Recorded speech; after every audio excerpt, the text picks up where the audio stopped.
Hey guys, this is Daniel here with Martin Kia, going over some helpful tips and tricks for you guys in your new vehicles.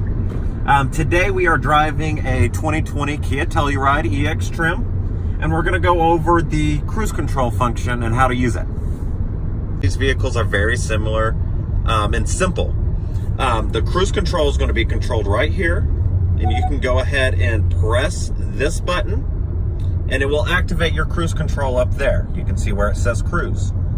You can set your cruise control by hitting the down right here on this switch, and it will set your cruise control. Right now it's set at 68. You can set up your cruise control miles per hour by going up and down on the switch. All right guys, there you have it. It is very easy to use the cruise control function on these vehicles. I hope this helped. If it did, please like and subscribe, and see you next time.